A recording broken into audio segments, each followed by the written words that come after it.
لوگوں کے کام اٹکے ہوئے ہوتے ہیں، رشتہ آتا ہے دوبارہ رابطہ نہیں کرتے، ڈیل ہوتی ہے ہوتے ہوتے رک جاتی ہے، تو دوست احباب شکوے کرتے ہیں جی ہمارے کام پورے نہیں ہوتے، اٹک جاتے ہیں،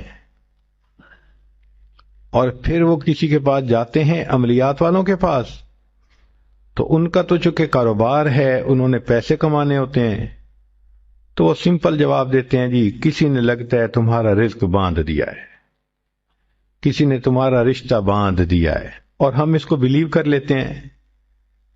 بھئی اللہ کسی کو دینا چاہے تو کون اس کو باندھ سکتا ہے؟ کیوں کسی کو چھوٹا خدا بناتے ہو؟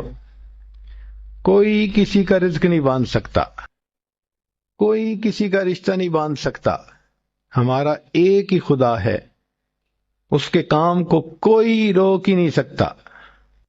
خواہ مخواہ اپنا عقیدہ بھی خراب اور اپنا عمل بھی خراب۔ سیدھی بات ہے کہ نبی علیہ الصلوۃ والسلام نے جو باتیں سکھائیں ان کو کریں، خود بخود عملیات سے جان چھوٹ جائے گی۔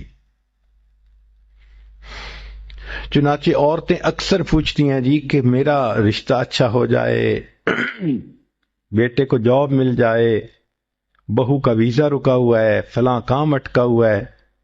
تو بھئی اٹکے ہوئے کاموں کے لیے عمل نبی علیہ السلام کے مبارک زبان سے ابو داؤد شریف کی روایت ہے۔